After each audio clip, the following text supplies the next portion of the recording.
once an attacker is inside, the breach is no longer about entry, it becomes about time, privilege, and the visibility. So if the hacker sees the damage is determined by what the identity is allowed it to do and how fast you detect it. So you must prioritize first, don't get kick out to reuse uh, stolen session refresh tokens, to register new MFS devices if allowed it, to create OAuth to grant themselves consent, add email rules for forwarding, create additional access paths like API keys, service principals. This is why session revocation, the MFA re-registration matter so much. The phase two, this is and the most dangerous phase, they escalate authorizations. They look for overprivileged roles like global admin, owner, editor, contributor rights, to have the ability to assign roles or modify identity access management policies and permission to export data with mailboxes or access to secret keys, to secrets, keys, or CI/CD pipelines. If authorization is loose, escalation after trivial. So, uh, and let's say that for the phase three, they explore quickly, like 2 hours a day. They behave like a real user, like browser SharePoint driver, query to CRM, HR, ticketing systems, or read email history, look for sensitive docs, or enumerate cloud resources. They avoid malware, they avoid noise, and they look legitimately.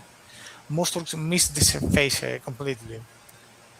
Um, they exfiltrate data like when ready, they bulk export data, download mailboxes, sync drives, use APIs, fast and hard to notice, states data extremely, and the final phase is before leaving.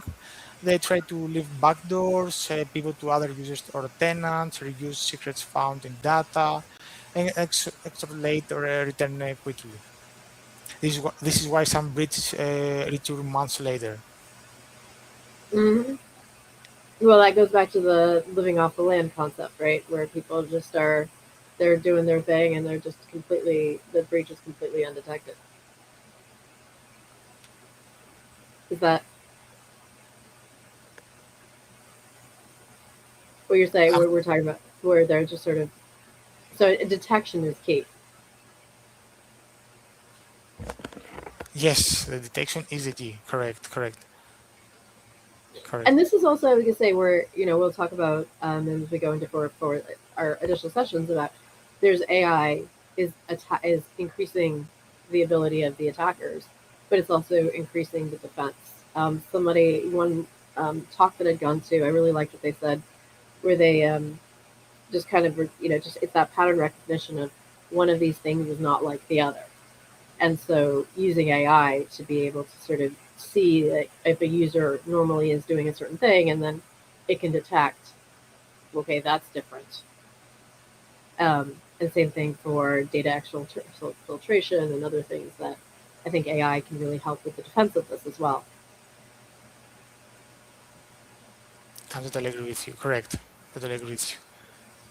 But we're also still humans, and I think that that's probably like what I, in preparing for this, I think one of the biggest takeaways were was as sophisticated as things are getting, both in the attacks and the tools, we as human beings still have to always put the basics in place.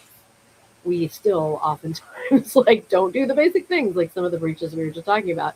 They just didn't have MFA in place. They just didn't limit those tokens. They didn't do some very, very basic foundational things. So I think it's like it's kind of a bifurcated thing. There's a big, there's some very sophisticated stuff happening, but there's also some very basic stuff that needs to continue to happen. Is that I'll leave the closing words with you as we wrap out this session.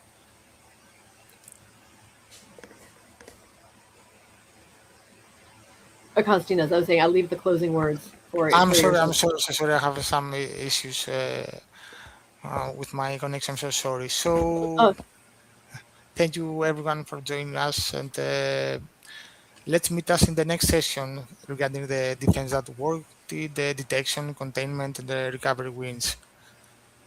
fantastic. All right, I've popped that link in the chat and also shared on Luma, and look forward to seeing everybody in the next session. Thank you all. Thank you all. Thank you everyone for joining us. Great session. Thank you. Thank you very much.